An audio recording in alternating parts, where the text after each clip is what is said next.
as Herm Edwards left us to go coach college football. I hope that doesn't happen with our next guest. Wouldn't that be bad luck 2 years in a row? Ian Rapoport, you find him on Twitter at Rapsheet. He's with the NFL Network. He's brought to you by ProAmSports.ca.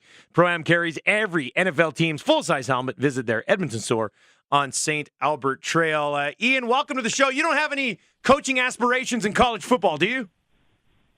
I mean, I don't right now, but I'm not going to rule it out like for the rest of my life. So, maybe I have a good year. I mean, look, Herm Edwards hadn't coached in forever, certainly not college. All of a sudden he gets a college head coaching job, like, that could be me. And he rolled in week 1 as well, so maybe there's something to it. Maybe it's a good luck charm from our show. You've developed reputation as one of the best NFL insiders. You're on the NFL Network. You got the new podcast they just launched. We'll talk about that. What's it like to know that you've really made it when you're on Canadian AM radio?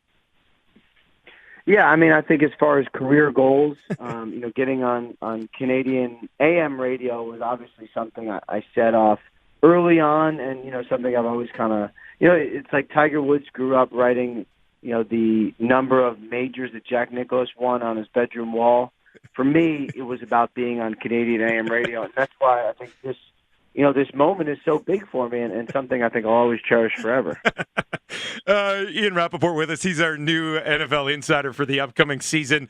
Tell me a little bit about Rap Sheet and Friends.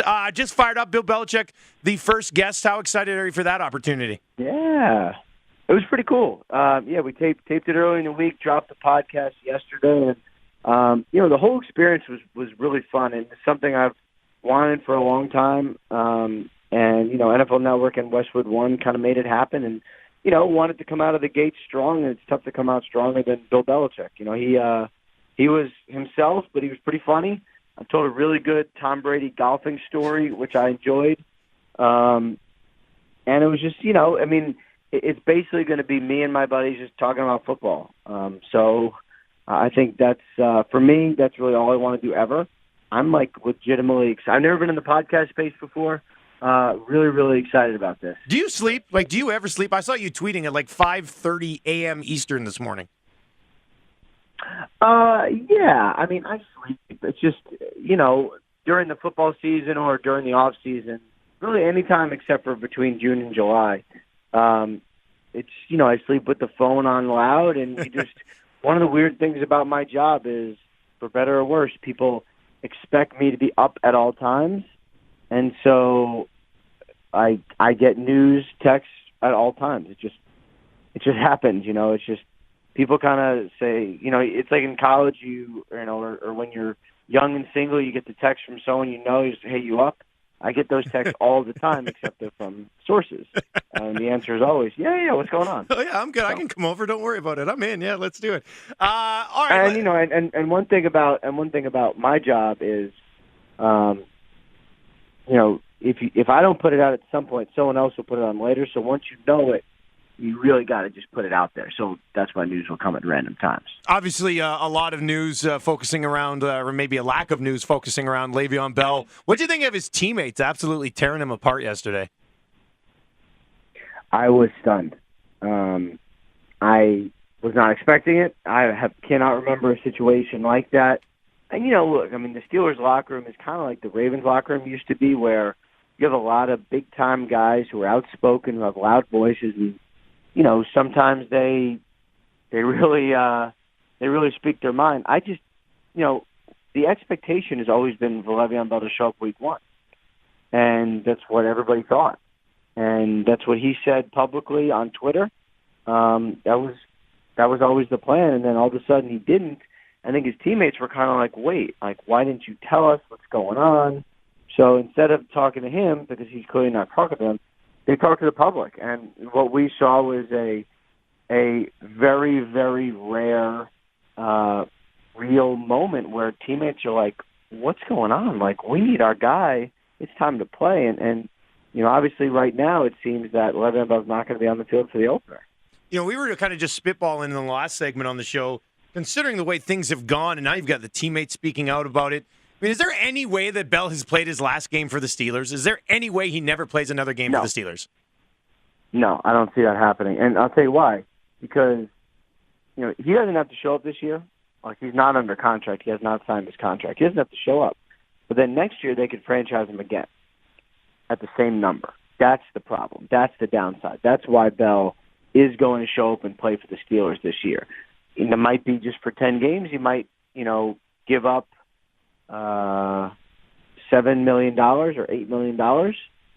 But, he is going to play for the Steelers. And so, if you're them and you say, look, we can be a pretty good team, hang in there until November, and then get one of the best running backs in football back, like, honestly, that's not even that bad. That's why I think everyone's kind of like, okay, like we'll be okay. We'll let it play out. Here's the other side of it that I don't think gets discussed much anymore because it's pretty much we've moved past this point, but why don't they just pay him? I mean, he's 26 years old. He's in the prime of his career. Why don't they just lock him up to a big-time deal? They tried. They tried really hard. They offered him 5 years, $70 million, with $45 million over the first 3 years. So basically a deal that averaged $15 million per year, and he wouldn't take it. And the reason he wouldn't take it was because of the lack of guaranteed money. The problem is there are a couple of teams in the NFL, just based on the way they do deals, the Steelers, the Packers, the Bengals, they do not do deals heavy in guaranteed money. They just don't. They give high yearly averages. They give a lot up front, but, they don't give high full guarantees. Bell, my understanding is Bell's fully guaranteed portion of that offer was $11 million. It's not a lot, but the yearly average was a lot. So that's kind of where the discrepancy came in. The problem is he knew what they would offer. He knew what kind of organization they are, how they do contracts. So it's not like this was a surprise when he didn't get a fully guaranteed deal right off the bat. Season begins tonight. Let's go there before we let you go here, and we appreciate the time this morning. Start with the anthem policy. Is there going to be anything that's determined by kickoff tonight? No, it doesn't sound like it. I actually just talked to a league official a couple of minutes ago. What I was told was the dialogue continues between the NFL, the NFLPA, and the players. So there's no decision expected by tonight, and I don't know if there'll be one anytime soon. And honestly, I don't even know why there would be. I mean, I actually got the numbers. Out of 2,880 players in the preseason, 2 took a knee, Kenny Stills and Albert Wilson in Miami, and 1 sat. That was Marshawn Lynch. So a policy for 3 people?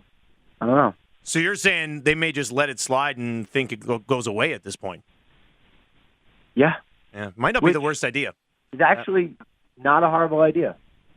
Who do you like in tonight? Who do you like in tonight's game? Let's go there before we wrap up. Oh man. Look, it's hard to be the Super Bowl champion. It's hard to repeat. The Eagles have had everyone talking about how great they are all off season. It's been basically a big, sort of parade the entire year. The Falcons are not like that. It's basically the opposite. My guess is the Falcons probably win. The only thing is, if we see good Nick Foles instead of bad Nick Foles, then I think that might change everything. Ian, appreciate the insight, man. Looking forward to chatting football with you all season. All right. Can't wait. Thank you, guys.